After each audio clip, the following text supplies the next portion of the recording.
All right, people. First question: do you believe there is God? Do you believe in the concept of God? Do you believe the one that you worship is God? A lot of things have been said about this concept of God, but do you believe somehow that there is a difference between God and the Creator? Now we're talking, right? And for those that would take offense, before you take offense, please remember that the fact that there is a book that exists literally in every home that tells you if you don't live your life a certain way, your eternity, not your 5 years time, not your this lifetime, but your eternity, endlessly endless, will be spent in hell if you don't live your life a certain way.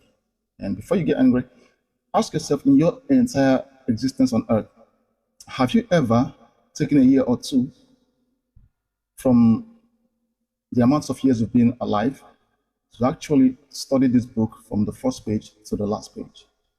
If you haven't, that is how unserious you are about your existence. That is how unserious you are about your eternity. So now that we've gotten that out of the way, so let's face the crux of the matter. Um, First things I have to ask you, why did God create man? Because man did not exist before he existed. It's not like we were in a different dimension and then we wrote to a God and begged him to bring us onto this dimension so we can enjoy the things in this dimension. No, we weren't existing before existing. So whoever created us has a need for us because the phone you're using and watching this right now, you know why you bought, right? So why did God create man? That question, hold on to that thought. Let's talk about other things relating to this question. Because if you base your understanding or your belief or your knowing on the Holy Bible,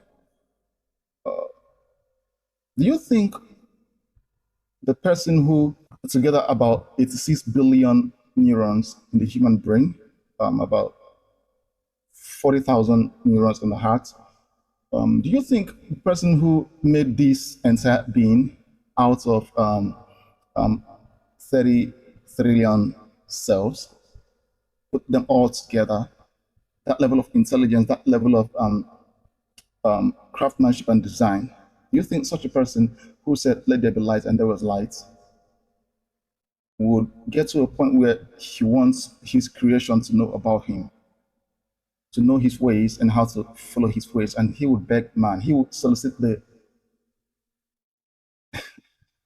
the workmanship, the thought process, the creative flair of man to write about himself in his own book? Do you think such a being and that thing called divine guidance, do you think he would divinely guide such a disaster? And at the end of it, he looked at it and said it was good.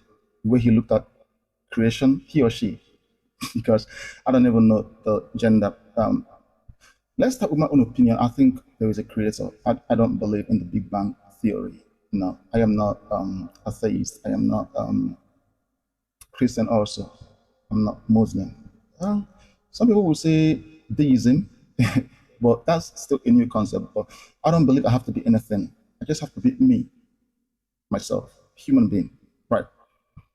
So if you talk about the fact that he once threatened that if man cannot praise and worship him, he will cause stones to have mouths and worship him, would you say he created man to worship him?